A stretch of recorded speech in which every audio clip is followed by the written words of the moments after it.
যারা ইউটিউবে বা ফেসবুকে লাইভ স্ট্রিম করতে চান তাদের জন্য আজকে একটা অ্যাপস নিয়ে এসেছি। অ্যাপসটা ডাউনলোড করার জন্য প্লে স্টোরে যে গ্লিপ লিখে সার্চ দেবেন, গ্লিপ লিখে সার্চ দিলে আপনাকে অ্যাপসটা চলে আসবে। এখান থেকে আপনারা ইনস্টল করে নেবেন।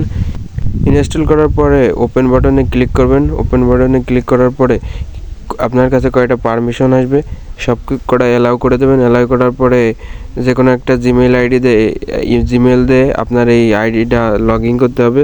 তো এখান থেকে আপনার ফোনে সব ইমেল শো করবে, সেখান থেকে আপনি একটা সিলেক্ট করে দেবেন। তারপর এরকম পেজ আসবে, তাই কন্টিনিউতে ক্লিক করবেন। কন্টিনিউতে ক্লিক করার পরে এরকম একটা পেজ আসবে, তখন ওই টিক মার্ক করে দিয়ে তারপরে নিচে টান দিয়ে কন্টিনিউতে ক্লিক করবেন। সো দেখতে পাচ্ছেন আমার এই আইডিতে লগ ইন করা হয়ে গেছে। লগ ইন করা হয়ে গেলে এখন আপনারা এই যে রিকোড অপশনে ক্লিক করবেন।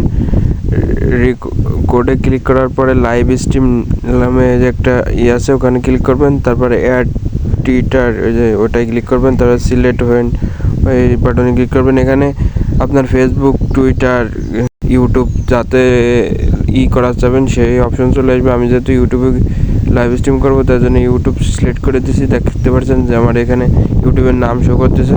তাই ইউটিউব চ্যানেলের পর ক্লিক করে কন্টিনিউতে ক্লিক করতে হবে। কন্টিনিউতে ক্লিক করলে তারপরে এখানে এরকম একটা পেজ আসবে, তখন ওখানে টিক মার্ক করে কন্টিনিউতে ক্লিক করে দেবেন। তারপরে দেখতে পাচ্ছেন নিচে স্টার্ট, ওই স্টার্টে ক্লিক করলে আপনার লাইভ স্ট্রিম শুরু হয়ে যাবে।